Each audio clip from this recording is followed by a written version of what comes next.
1. Le journal de 7 heures sur Europe 1, Christophe Lamar. Bonjour Christophe. Bonjour Dimitri, bonjour à tous. L'inquiétude et l'angoisse à pleine dans le Bas-Rhin, 4 jours après la disparition de Lina. Les différentes battues menées autour du chemin emprunté par l'adolescente n'ont rien donné. Les recherches vont désormais se concentrer sur les plans d'eau situés entre son domicile et la gare de Saint-Blaise-la-Roche.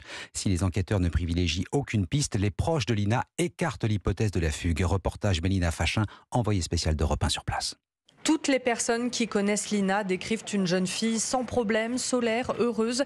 Evan, l'un de ses amis, a participé aux battues pour la retrouver. Toujours le sourire, toujours quelqu'un qui met la bonne humeur, la bonne ambiance. Donc c'est avec le cœur qu'on est là. Lina vit seule avec sa mère sage-femme dans la petite commune de Plaine, fille unique de parents séparés. Elle est fascinée par les métiers de l'armée, raconte un membre de son entourage. Elle qui aime aider les autres, elle s'inscrit il y a 2 ans en CAP d'aide à la personne. Ce proche de l'adolescente qui souhaite rester anonyme la voyait depuis tous les jours. C'est vraiment quelqu'un de bien. C'est pas une personne enfermée, c'est une personne qui parle avec tout le monde. Très mature, très débrouillarde, très autonome. Ça hante mes nuits, ça hante mes journées. En tout cas, je suis sûr que c'est pas une fugue. Elle n'avait pas de problème avec sa mère, elle était très proche de sa mère. Très fusionnelle, elle a même peur de la décevoir quand elle avait des notes moins bonnes ou un comportement un peu moins bon. Donc la fugue, j'y crois pas du tout, elle serait jamais partie en fuyant loin de sa mère. À ce stade, toutes les hypothèses restent sur la table pour tenter d'élucider la mystérieuse disparition de Lina. Un reportage à Plaine dans le Bas-Rhin, Mélina Fachin, envoyée spéciale d'Europe 1. À La Roche-sur-Yon, en Vendée, 2 lycéens de 16 et 17 ans ont été interpellés dans le bureau de leur proviseur avant d'être placés en garde à vue. Ils sont accusés de harcèlement violent par une de leurs camarades âgée de 15 ans. C'est dans ce contexte qu'Elisabeth Borne va présenter aujourd'hui le plan interministériel de lutte contre le harcèlement scolaire. Le ministre de l'Éducation en avait dévoilé une partie à l'occasion de sa rencontre avec les syndicats lundi. Parmi les pistes de réflexion, Gabriel Attal défend la confiscation du smartphone pour les mineurs coupables de harcèlement. Il envisage également de leur interdire les réseaux sociaux. Coupure totale entre 18h le soir et 8h le lendemain matin. Sorte de couvre-feu numérique, Louise Salé. Oui, ces 2 mesures interviendraient en début de procédure, c'est-à-dire dès lors qu'un jeune accusé de harcèlement serait présenté face à un juge des enfants. Maître Valérie Piot est avocate en droit de l'éducation. Tout ce qui va dans le sens de lutte contre le harcèlement est positif. Après, c'est vrai que c'est le problème de comment va se passer la confiscation. À l'heure actuelle, c'est déjà possible qu'un juge, même avant sentence, confisque. Là, l'idée, c'est de renforcer la pratique. Après, effectivement, le problème, c'est l'applicabilité, sachant que l'enfant peut demander le téléphone de quelqu'un d'autre, etc. Et si le jeune continue de harceler après confiscation du portable ou instauration du couvre-feu, eh bien cela le pénaliserait. Moi, ça m'est déjà arrivé de défendre un enfant qui était victime de harcèlement. Son harceleur, par exemple, même est exclu, change d'établissement, mais continue à le harceler sur les réseaux sociaux. Je pense qu'un des objectifs de cette piste, ce serait qu'il y ait la peur du gendarme pour le harceleur. S'il a ce couvre-feu mis en place, de se dire, voilà, ça sera des sanctions aggravées. Cela pourrait en effet alourdir les sanctions en fin de procédure. Louise Salé, spécialiste éducation à Europe 1, lutte contre le harcèlement scolaire, défense de la laïcité à l'école. La cote de popularité de Gabriel Attal grimpe en flèche, plus 11 points selon un sondage Odoxa pour Public Sénat. Le ministre de l'Éducation devient la 3e personnalité politique préférée des Français. Le moment Attal, on en parlera avec Vincent Trémollet de Villers à 8h-10. Ce sera l'édito politique sur Europe 1. Alors lui aussi fait sa rentrée, mais un peu après tout le monde. Bruno Le Maire, ministre de l'économie, présente le projet de budget 2024 en Conseil des ministres. Cap sur la réduction des déficits, le ministre de l'économie va devoir freiner les envies du gouvernement. Plus facile à dire qu'à faire, l'État devrait emprunter plus de 270 milliards d'euros sur les marchés l'an prochain, selon les Échos. Un budget qui doit tenir compte de la crise du logement. Barthélémy Philippe, l'exécutif veut revoir certains dispositifs d'aide à l'achat. Oui, en 2024, le prêt à taux zéro destiné aux ménages modestes sera réservé aux achats de logements neufs en zone tendue ou à l'acquisition de logements anciens dans les autres zones sous réserve de rénovation. Et à la fin de l'année, le dispositif Pinel d'aide à l'investissement locatif sera supprimé.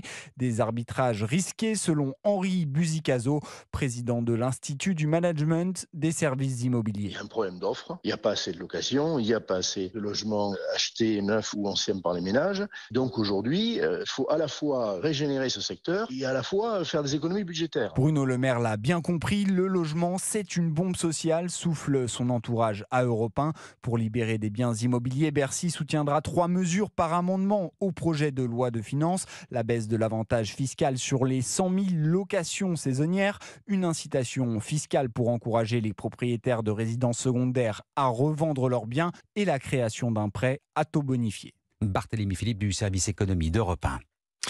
À l'étranger maintenant, une image inédite, Joe Biden aux États-Unis. Et le président américain au mégaphone et à côté des ouvriers grévistes de General Motors dans le Michigan. Joe Biden est venu couper l'herbe sous le pied de son potentiel rival pour la prochaine présidentielle. Donald Trump a prévu un déplacement dans cet état du Midwest américain. Il lui a en quelque sorte grillé la politesse. Et puis au Nagorno-Karabakh, maintenant, l'exode des Arméniens se poursuit. Près de 30 000 d'entre eux ont déjà fui cette enclave du Caucase qui vient d'être brutalement rattachée à l'Azerbaïdjan une semaine après l'invasion. Et malgré les discours rassurants garantissant leur sécurité, les habitants du Nagorno-Karabakh cherchent à gagner l'Arménie par tous les moyens. Sébastien Le Belzic. C'est un cortège interminable de véhicules qui se massent à la frontière avec l'Arménie. Avec le peu qu'ils ont pu sauver de leur maison, ces réfugiés fuient l'arrivée des troupes azerbaïdjanaises dans cette région séparatiste enclavée sur les contreforts du Caucase. Là-bas vivent quelques 120 000 Arméniens. Ils ont vécu 9 mois de siège, des bombardements, des combats et aujourd'hui l'exil. Nadia Gordjoumian est présidente d'une ONG qui vient en aide aux Arméniens sur place. Ils ont laissé leur maison, ils ont laissé tous leurs biens, ils ont entassé les familles dans les voitures avec le minimum de ce qu'ils ont pu sauver. Il faut bien comprendre qu'en fait, on assiste vraiment là à une épuration ethnique des Arméniens de Haut-Karabakh qui sont forcés de quitter leur terre ancestrale. C'est totalement tragique et c'est désespérant. L'Arménie et l'Azerbaïdjan, deux anciennes républiques soviétiques, s'affrontent régulièrement. Des combats qui ont fait des dizaines de milliers de morts depuis 35 ans. La France va envoyer sur place une aide humanitaire d'urgence et appelle à une action diplomatique internationale. Sébastien Le Belzic. Et puis la Coupe du Monde de rugby, Europe 1, radio partenaire, le 15 de France s'impatiente avant d'affronter l'Italie. Oui, mais il faudra attendre 9 jours avant France-Italie à Lyon. Dernière rencontre de la phase de groupe. Cédric Chasseur, le temps va paraître bien long. Oui, d'autant que les joueurs sont habitués depuis le début de la Coupe du Monde à jouer une fois par semaine. Mais il faut faire avec, comme le résume le centre Arthur Vincent. Parce qu'on a forcément envie à chaque fois d'enchaîner les matchs et de jouer très rapidement une fois qu'on a bien récupéré. Mais après, je pense aussi que c'est important d'avoir ce temps pour bien préparer le match. Le dilemme est donc davantage pour le staff des Bleus qui a fait le choix de donner du repos à ses joueurs cette semaine. En 9 jours, ils bénéficieront de 6 jours off. Un choix assumé et validé par le spécialiste de la préparation physique, Jean-Claude Perrin. Qui a pris la bonne formule, c'est-à-dire que les matchs ont été très très durs, donc il faut récupérer musculairement et psychologiquement. Et le fait de donner un peu de mou à la corde, ça a permis de vivre d'une façon non artificielle dans le camp. Le 15 de France s'entraînera demain à Aix-en-Provence, séance ouverte au public.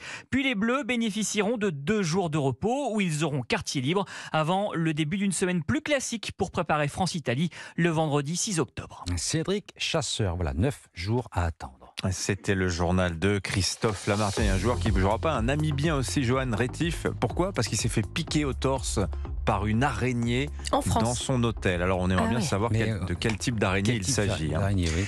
Merci Christophe Lamar. Il est 7h09 sur Europe 1 à suivre l'édito Éco. On va parler d'Air France. Alors ça va mieux financièrement pour la compagnie qui a beaucoup souffert du Covid. Elle vient de passer commande de 50 nouveaux Airbus A350. Mais que faire de l'avion dans la perspective de la transition écologique ? Nicolas Bouzou à 7h20. Dans un instant, le premier invité d'Europe 1 matin, Mayotte est en train de mourir de soif. On va en parler avec la députée de Lille, Estelle Youssoufa.